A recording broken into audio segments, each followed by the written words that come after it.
क्या हम कल का भारत बना रहे हैं? क्या ये विकसित भारत होगा क्या, जिसमें विकसित भारत जहां पर जनता प्रशिक्षित नहीं है? क्या हमारे देश में चुनाव व्यवस्था सुधर सकती है without a ceiling on the expenditure of political parties?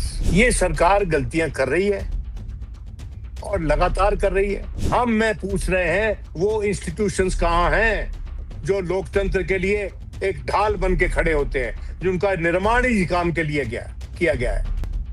ये बड़े मुद्दे हैं। सच्चाई है इस देश की कि महिलाओं को दबाया जाता है, उनकी प्रतिभा को नेचुरली निखरने नहीं दिया जाता है और उनके सामने बहुत कठिनाई है। जो जमीन पे जद्दोजहद महिलाओं की चल रही है, जो अपनी अधिकारों की लड़ाई वो लड़ना चाहते हैं, वो नहीं चाहती कि वो सरकार की दया दृष्टि पे निर्भर रहे। नमस्कार, मैं हूं संजीव श्रीवास्तव। आप देख रहे हैं 4 PM न्यूज नेटवर्क। दोस्तों, राहुल गांधी की छात्रों की गूंज पिंजरा तोड़ो कल पूरी तरह से ये जो किशोरियां हैं, युवतियां हैं, जो जेन जी हैं, उन पर फोकस रही और बहुत कुछ बातें निकली। और राहुल गांधी जो ये कर रहे हैं, छात्रों की गूंज, पहले कोटा, देहरादून, प्रयागराज, अब यहां हुआ और अब इसके बाद जो भारतीय जनता पार्टी है, भारतीय जनता पार्टी की ओर से निकल कर आ रहा है कि वो भी युवा संवाद का कार्यक्रम शुरू करने जा रही है। और ये फैक्ट है कि जो ये जैन जी है और जैन जी के साथ साथ जो जैन अल्फा, उसने सरकार को हिलाया हुआ है और कुछ सूझ नहीं पड़ रही, ये बार बार निकल कर आ रहा है। ये जो दृश्य बन रहा है, और देखिए जो राहुल गांधी जरूर ये कह रहे हैं कि उनके ये जो कार्यक्रम है उसमें राजनीति बिल्कुल नहीं है, कोई इसका लेना देना नहीं, लेकिन इसके पीछे राजनीति है, इससे कोई इनकार कर नहीं सकता। और पूरे का पूरा यदि कुछ है तो वो सत्ता का संघर्ष जो राहुल गांधी एक बहुत तेज किए हुए हैं, उससे अलग हम कर नहीं देख सकते। तो ये जो कार्यक्रम हुआ है और जो भारतीय जनता पार्टी ने घोषणा की है कि हम युवा संवाद का कार्यक्रम करने जा रहे हैं, और बाकी जो हाल है, दृश्य है पूरे देश में, जो राजनीतिक परिदृश्य, तो इन्हीं सब बातों पर चर्चा के लिए एक बहुत खास मेहमान जुड़ना चाहूंगा। जुड़ गए हैं श्री विनोद शर्मा साहब हैं। विनोद सर, बहुत बहुत स्वागत। और विनोद सर का परिचय की कोई आवश्यकता मैं सोचता हूँ नहीं है, मैं सीधे शुरुआत करूंगा सवाल से। सर, ये जो कल का कार्यक्रम पुणे का हुआ और जिसमें पिंजरा तोड़ो और be loud, be proud, be fight, इस तरह से, और ये फैक्ट है कि जो जैन जी है उसको जोड़ने में तो राहुल गांधी बहुत हद तक सफल है। और इसके साथ साथ कई चीजें निकल रही है कि राहुल गांधी ने, कहीं जो कुछ विश्लेषकों को सुनता आ रहा हूं, तो वो कहते हैं कि साहब वो जो काकरोच जनता पार्टी के, उसको हाईजेक कर लिया है। लेकिन जो कल राहुल ने जो जिस तरीके से इसमें युवतियों, जो आधा वोट है देश का, जिसके लिए बीजेपी लगातार क्या क्या कर रही है, खरीद रही है वोट, कभी 10,000 देती है, अब 50,000 यूपी में निकलता है, लाडली बहना, लाडली लक्ष्मी, बेटी पढ़ाओ बेटी बचाओ। लेकिन जो ये एक उस वोट में सेंध लगाने की कोशिश राहुल गांधी, हम कैसे इसको सबको देख सकते, ले सकते हैं विनोद सर? देखिए, सेंध लगाना में बहुत अप्रोप्रिएट एक्सप्रेशन नहीं है। देखिए, अगर आप बारीकी से देखेंगे और ईमानदारी से देखेंगे, ये जो बातें महिलाओं के बारे में हो रही हैं, हम एक पैट्रियार्कल सोसाइटी में रहते हैं और राहुल गांधी जो है वायनाड से एक समय में एमपी था और आज के दिन उसकी बहन वहां से एमपी है। और केरला एक ही क्षेत्र, एक ही स्टेट है लगभग हमारे देश में जहां पर मैट्रियार्कल सोसाइटी है, महिला प्रधान, जहां परिवार में मां की प्राथमिकता है। और ये जो लड़ाइयों की, जिस जिस लड़ाई की बात कल हो रही थी पुणे में, that's the fight for space. आप भी लड़ते हैं, वो मैं भी लड़ता हूं, हमारे बच्चे भी लड़ते हैं। आप लड़ते हैं अपने दफ्तर में स्पेस के लिए, बच्चे लड़ते हैं स्कूल में, पाठशाला में स्पेस के लिए, हमारे माता पिता लड़ते रहे अपने अपने दफ्तरों में स्पेस के लिए। This is the fight for space. अपनी जगह ढूंढकर उसमें कुछ कर गुजरना, ये लालसा किसी भी क्रिएटिव माइंड के लिए, किसी भी समझदार व्यक्ति के लिए, किसी भी पढ़े लिखे नागरिक के लिए बहुत महत्वपूर्ण है। अब आपने बात कही, क्या बोल रहा था कल वो लड़कियों को, कि जो कंट्रोल आप पे है, जब छोटी होती हैं आप तो आप पे कंट्रोल होते हैं, जब आप बड़ी हो जाती हैं आप पे कंट्रोल होते हैं, फिर आप शादी हो जाती है आप पे कंट्रोल होते हैं। ये जो कंट्रोल का पूरा प्रकरण है हमारे समाज में, उससे जुदा बात कर रहा था वो बच्चियों को 10,000 रुपए डायरेक्ट बेनिफिट ट्रांसफर नहीं दे रहा था, ऑनलाइन ट्रांसफर की बात नहीं कर रहा था। वो बात कर रहा था कि इनको स्वावलंबी बनाओ, ताकि इनको आपकी दया दृष्टि पे निर्भर ना रहना पड़े। ये देखिए, किसी भी पॉलिटिकल पार्टी को आजकल तो हमारे को इसीलिए दुनिया भर में इलेक्टोरल डेमोक्रेसी बोला जाता है। इलेक्टोरल डेमोक्रेसी, चुनावी जी, लोकतंत्र। जी, जी हाँ, हम दुनिया भर में आज के दिन चुनावी लोकतंत्र के नाम से जाने जाते हैं। और जो सही में लोकतंत्र है, अधिकारों का लोकतंत्र, आवाज उठाने का लोकतंत्र, अपनी जगह मांगने का लोकतंत्र, ना मानने का लोकतंत्र, ना कहने का भी लोकतंत्र है ना। है सर, है सर, है सर। हाँ, तो फिर वो लोकतंत्र क्या हमारे देश में है? और महिलाएं आज के दिन ये सब जो मैंने इंगित किया वो मांग रही हैं, वो डिजर्व करती हैं। हम लिख देते हैं जी, अरे इतनी महिलाएं जो है वहां बन गई, इंदिरा नूई की बात कर देते हैं हम किसी first air pilot, fighter pilot की बात कर देते हैं हम किसी बड़े बिजनेस वेंचर को चलाने वाली महिला की बात कर देते हैं। लेकिन जो जमीन पे जद्दोजहद महिलाओं की चल रही है, जो अपनी अधिकारों की लड़ाई वो लड़ना चाहते हैं, वो नहीं चाहती कि वो सरकार की दया दृष्टि पे निर्भर रहे, अपने पति की दया दृष्टि पे निर्भर रहे। माँ बाप की जब छत्र छाया से वो निकले, तो एक स्वतंत्र नागरिक के लिए ऐसी शख्सियत बन के निकले जो जिसमें बेटे और बेटी में अंतर करना मुश्किल ना हो, आसान ना हो। जी सर, कंटिन्यू। जी सर, जी। तो मैं ये कहना चाह रहा हूं कि बीजेपी की अप्रोच है दान देने की, डोल्स देने की, रिलीफ ओरिएंटेड है। और जो कल मैंने अप्रोच देखी, वही उचित अप्रोच है, जिसको कि बोलते हैं सेल्फ रिलायंस। मैंने जैसे मैंने कि मैंने किसी मैंने मैंने सर मैंने सवाल इसलिए किया, देखिए ये कांग्रेस कोशिश करती रही है, ये नो डाउट इसमें राजनीति तो शुमार है। वो कहते हैं कि राजनीति नहीं है, ये अलग तरह का, और नो डाउट वो अलग तरीके से कोशिश कर रहे हैं। कोशिश तो की गई है, जब जब हुआ कि अगर लाडली बहना है तुम ये दोगे तो हम ये देंगे, तुम ये करोगे तो हम ये करेंगे, सब प्रकार की हुई है। लेकिन ये अलग तरह से, मैं उसमें शब्द में शायद सेंधमारी के लिए करता हूँ कि उस जो वर्ग है उसको ठीक है प्रेरित भी कर रहे हैं, और प्रेरित करने के साथ साथ ये जो कहीं एक कोशिश उस तरीके से देख सकते हैं, ऐसा मेरा सोच था। आप कर रहे हैं, आप करिए कंटिन्यू। आप मध्य प्रदेश में बैठे हुए हैं ना, जी हाँ, जी हाँ, जी हाँ, जी हाँ, जी हाँ, जी हाँ। तो वहां पर मैं वो इलेक्शन कवर करने गया था, जो कि जी, शिवराज सिंह चौहान जीत गए थे।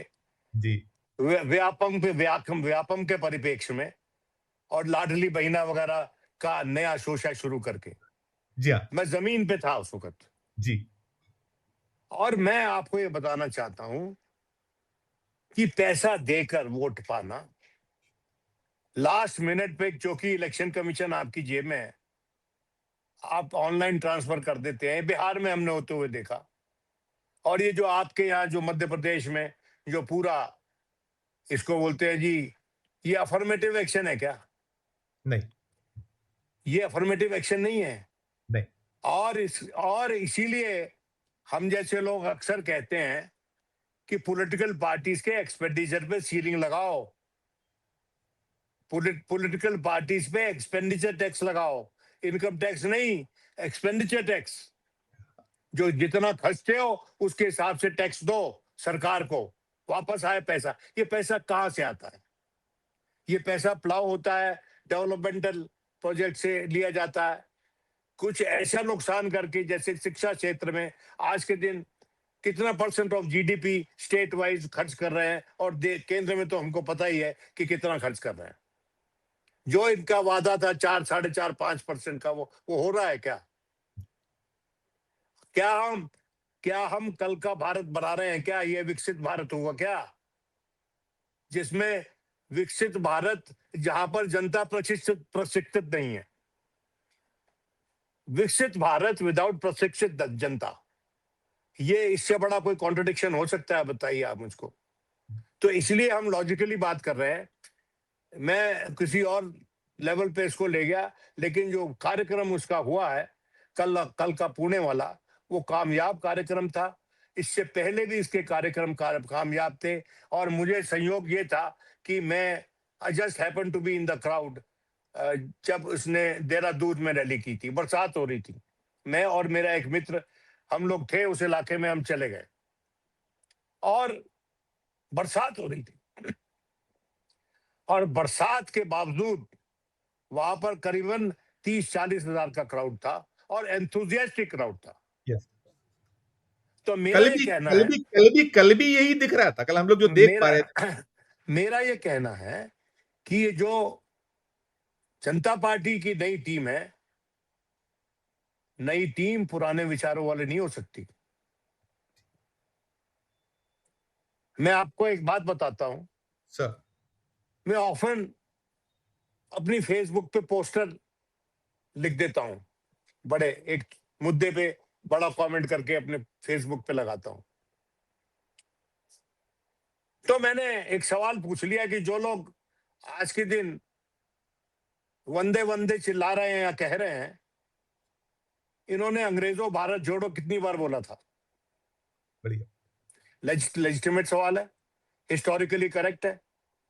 इन लोगों को इतनी बात छुप गई कि रात में इन्होंने मेरे फेसबुक पे फ्लड कर दिया, पोस्टर लगा दिए, तरह तरह की बातें। जो इनके नया आईटी सेल के अध्यक्ष आए हैं सर। और या नई टीम आई है, वो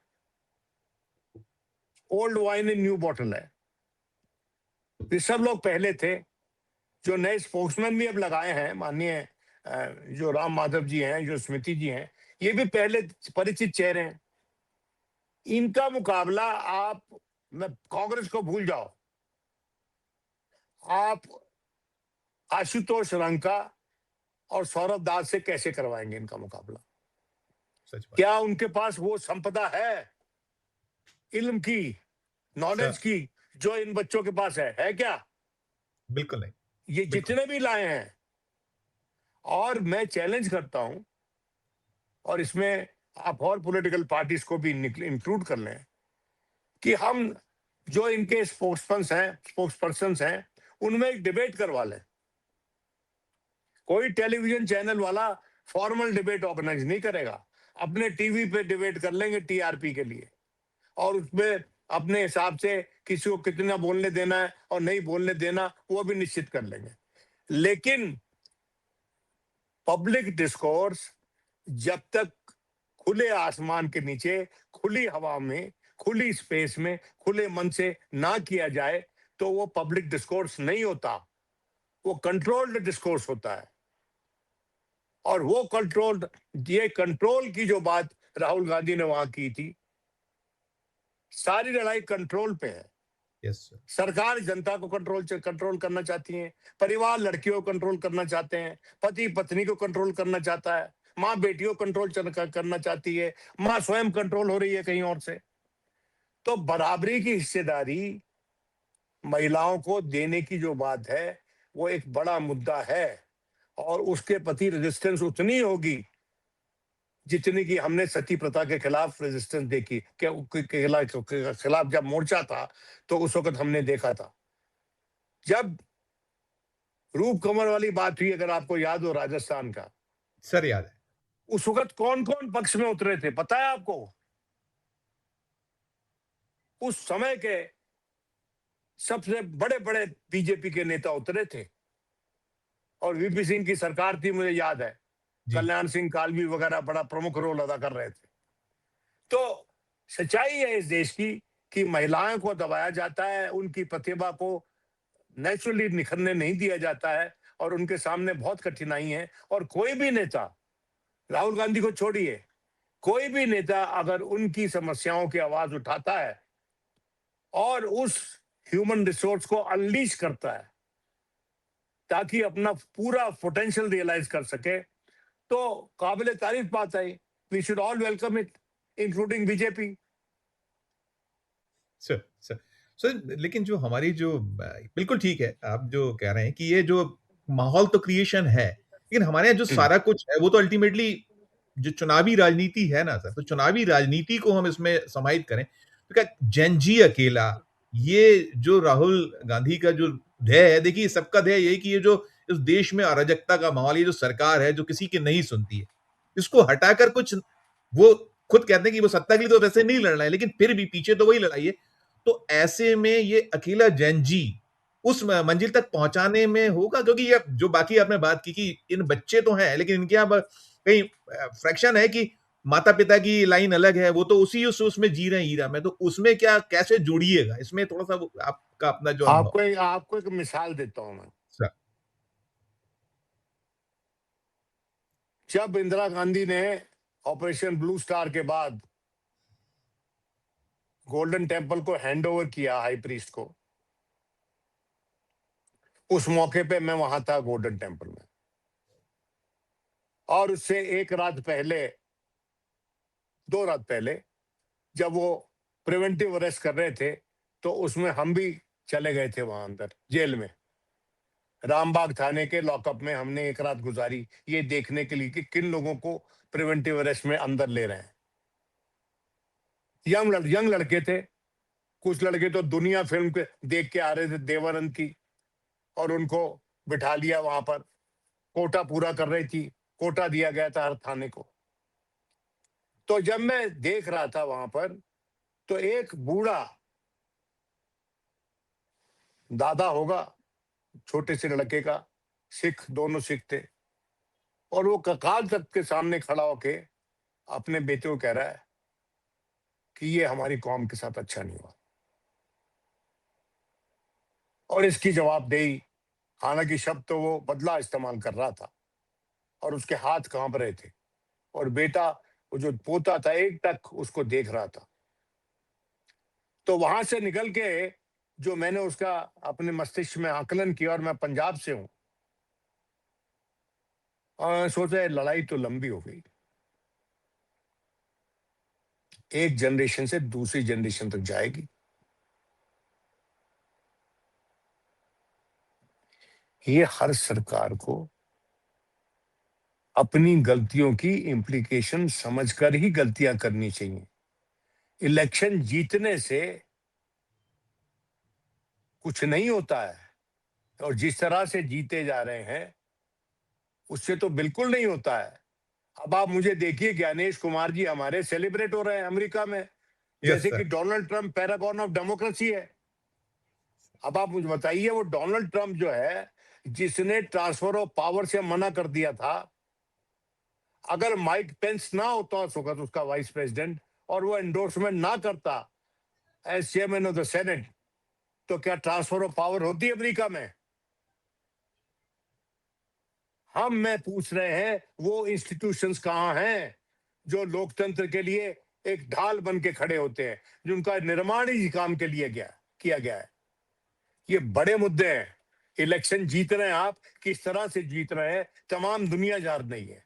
आप भले ही कितनी सीक्रेसी कर लें, भले ही आप कहें कि ये खबर नहीं जाएगी, ये हेडलाइन बदल दो, ये ट्विटर को बोले कि ट्वीट उतार दो, और ये जो फेसबुक पोस्ट है इसकी ट्रैक्शन कम कर दो। ये काट की हांडियां हैं सारी, ये चढ़ती नहीं है। और सबसे बड़ा जो उपलब्धि, जहां तक फ्री एक्सप्रेशन की बात है, वो जो हम जैसे आप जैसे लोगों को अहम चीज है, वो आपके लिए, मेरे लिए, और लोगों के लिए, कि वो जो खौफ था ना, यस सर। वो खत्म हो गया। वो चला गया। वो चला और गया। वो चला गया। और देखिए, सरकारें दो तरह से चलती हैं, इकबाल से या दहशत से। इकबाल तो गया। तो यहां पर दहशत भी गई और इकबाल तो पहले ही चला गया था। पहले ही चले। सरकारें इकबाल से चलानी चाहिए, दहशत से नहीं। ईमानदारी से चलानी चाहिए, बेईमानी से नहीं। और उतना ही पैसा खर्चो जिस खर्चे को देखकर ऐसा ना लगे कि आपके पास जो वैभव है, आपके पास जो प्रॉस्पेरिटी है, वो आपकी इनकम के बियॉन्ड है, disproportionate to your income.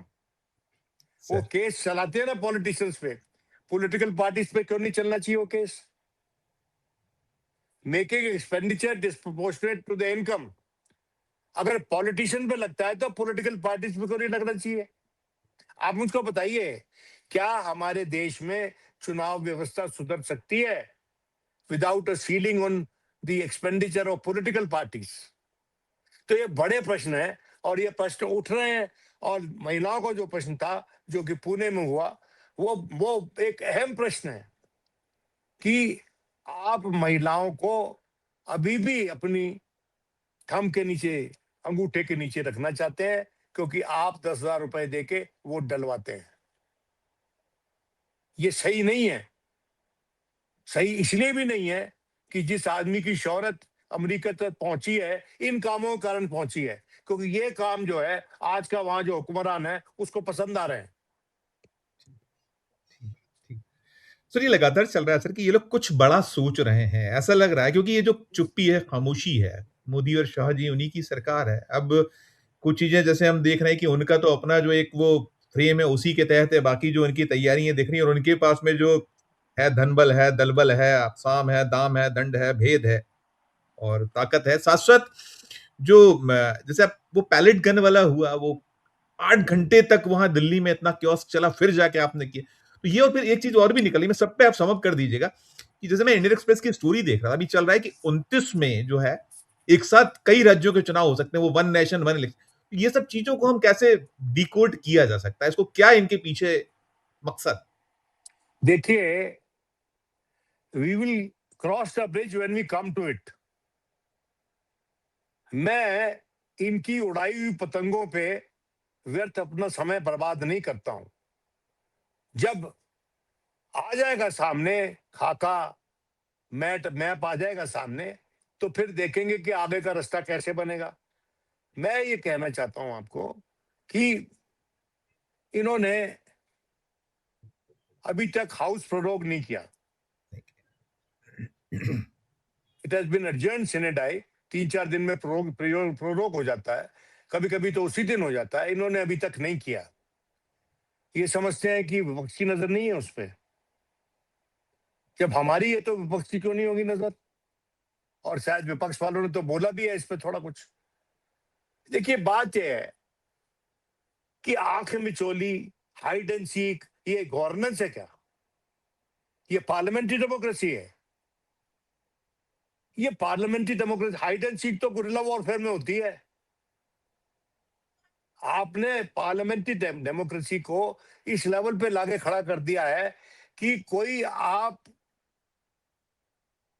Reason ही नहीं दे रहे अपने विरोधियों को कि वो आपकी बात पे एतबार करें।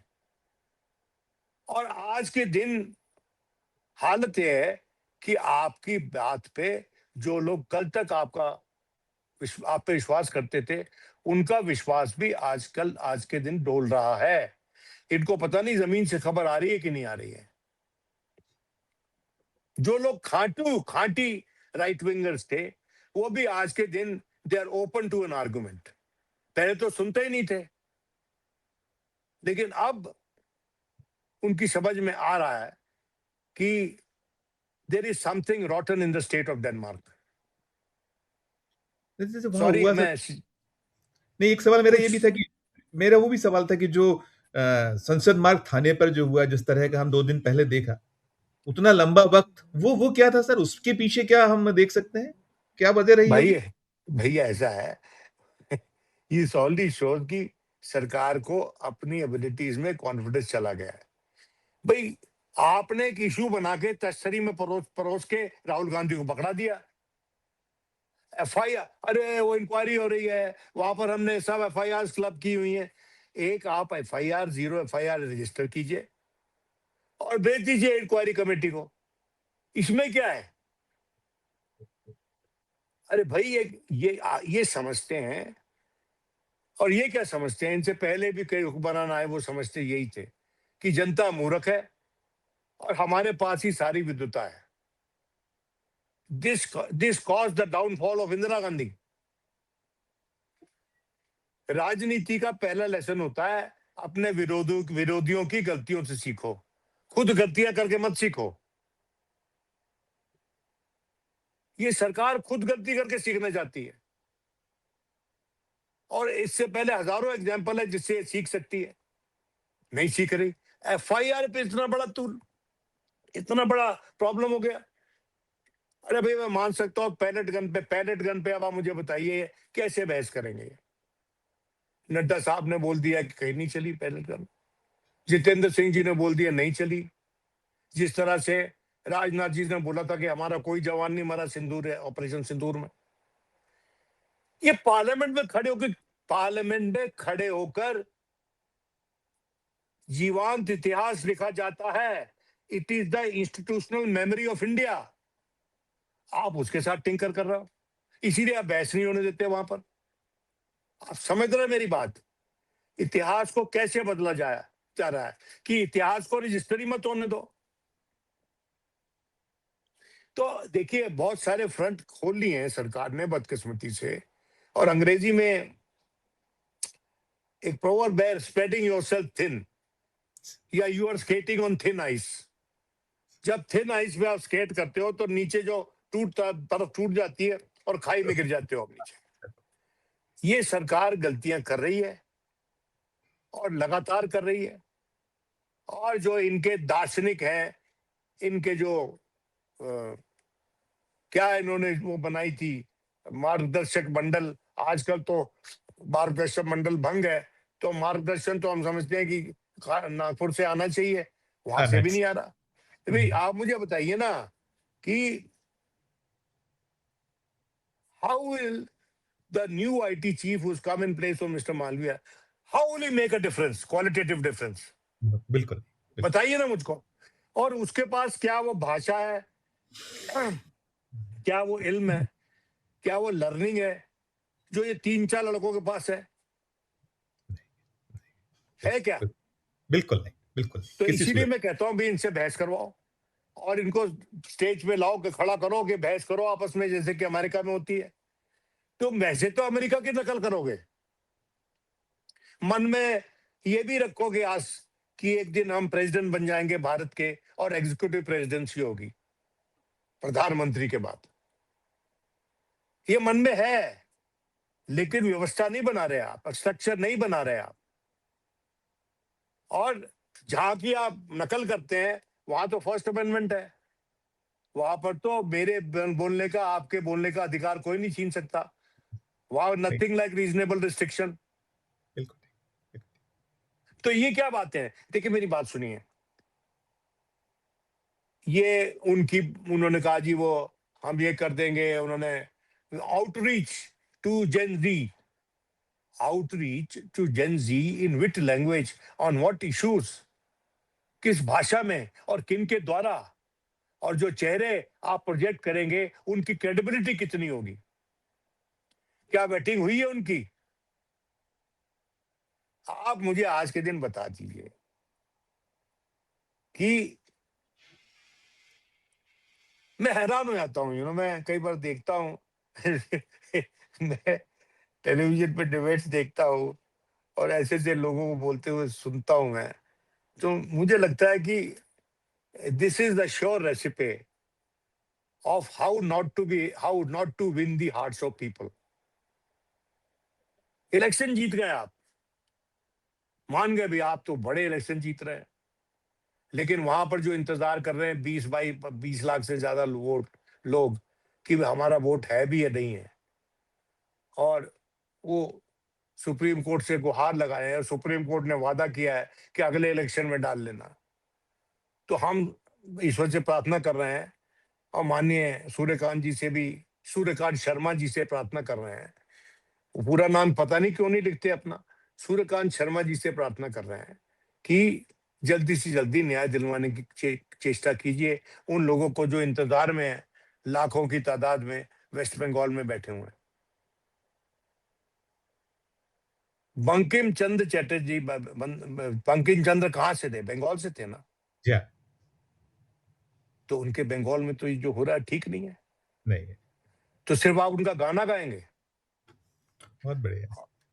और आप मुझे बताइए भाई, उनका गाना लिखा हुआ, उनका गाना, आप पूरे 6 पैर स्टैंजा 8 पता 6-8 स्टैंजा गाना छः चाहते हैं, जी। 6 स्टैंड तक गाना चाहते हैं, और पहले 2 गाए जाते थे, और उस पे कॉन्स्टिट्यूएंट असेंबली की मोहर लगी हुई है, और आप कह रहे हैं हमारी पार्लियामेंट ने पास कर दिया, तो इसने तो क्या मतलब it is superseded the constituent assembly का जो एंडोर्समेंट है उसको। भई कॉन्स्टिट्यूएंट असेंबली जो है, उसको आप सुपरसीड कर रहे हो, जिसने आपको किताब दी कॉन्स्टिट्यूशन। जिस असेंबली में सरदार पटेल भी बैठे थे, श्यामा प्रसाद मुखर्जी भी बैठे थे, और बड़े नेता बैठे थे, जो आपके पूजा योग्य शख्सियतें हैं, हमारे में हैं। हम ये कहना चाहते हैं कि ये जो मुद्दा आप निकाल के लाए हैं, किस लिए? इसलिए लाए थे ना कि एक बार ये मुद्दा निकल आया, तो फिर डिवाइड हो जाएगा पब्लिक ओपिनियन, एकजुटता टूट जाएगी। भारतीयों की एकजुटता की को तोड़ने वाली राजनीति जो भी करेगा, जो भी भारत में करेगा, उसको फौरी फायदा होगा, लेकिन लॉन्ग टर्म उसकी डिफीट होगी। मेरा ये मानना है, श्योर, और श्योर। मैं ये चाहता हूं कि लॉन्ग टर्म में भी हमारी सरकार जीते, शॉर्ट टर्म ही ना जीते। कोई भी सरकार हो, सरकारें तो कंटिन्यूम होती हैं, चेहरे बदलते, सरकारें तो वही रहती हैं। तो इसलिए देखते हैं क्या होता है, लेकिन ये जो आपने मसला रेज किया है, ये इंपॉर्टेंट है। लेकिन ये कि भाई इलेक्शन इतनी जगह हो जाएंगे, सबसे बड़ा टचस्टोन इलेक्शन होगा उत्तर प्रदेश में, एब्सोल्यूट। और अगर उत्तर प्रदेश में सितारे गर्दिश में होंगे, तो फिर गर्दिश में हो तारे, ना घबराना प्यारे गाना पड़ेगा। वेलकम। सर एक एक लाइन में और कर दिए क्या नंबर 1 2 और में जो दोबारा आएगी 1 और 2 में कुछ है खटपट, इस पे कुछ क्या? अगर आप दिल्ली है तो एक लाइन 2 लाइन जो भी आपके कुछ लगता है कुछ? एंड नहीं, देखिए 1 और 2 में अगर कोई मतभेद भी होंगे तो सुलझ जाएंगे, क्योंकि या तो वो इकट्ठे रहेंगे, अंग्रेजी में कहावत है, इधर यू हैंग टुगेदर और you would be hanged separately. मतलब हैंग्ड फिजिकली नहीं, मेटाफोरिकली बात हो रही है। अगर इकट्ठे रहेंगे तो मजबूत रहेंगे, एक दूसरे के काम आएंगे, बचेंगे। अलग हो जाएंगे तो अलग अलग हारेंगे आप। बहुत बहुत बढ़िया सर, बहुत बहुत बहुत शुक्रिया सर, बहुत शुक्रिया, हाँ, धन्यवाद। Thank you sir, thank you, thank okay, bye you. Bye. दोस्तों सुन रहे थे विनोद शर्मा साहब को, और जो चाहे राहुल गांधी का जो कल का एक पुणे का कार्यक्रम, उसको लेकर आपने जो बातें कही, और साथ साथ बाकी जो देश की राजनीति हालात है, उस पर एक बहुत साफ नजरिया और स्पष्ट कर रहे हैं कि अब रास्ते नहीं है। इस चर्चा में इतना ही। आपकी अपनी जो राय है, वो आपकी अपनी जो टिप्पणी है, जरूर हमारे इस वीडियो के कमेंट बॉक्स में राय प्रकट कीजिए, टिप्पणी कीजिए। अगर अच्छी लगी हमारी चर्चा तो चैनल को लाइक कीजिए, सब्सक्राइब कीजिए, ज्वाइन का बटन दबाइए, तो हमारी हौसला अफजाई होगी। प्यार है उससे बनाकर देखते रहिए 4 PM न्यूज नेटवर्क। धन्यवाद, नमस्कार।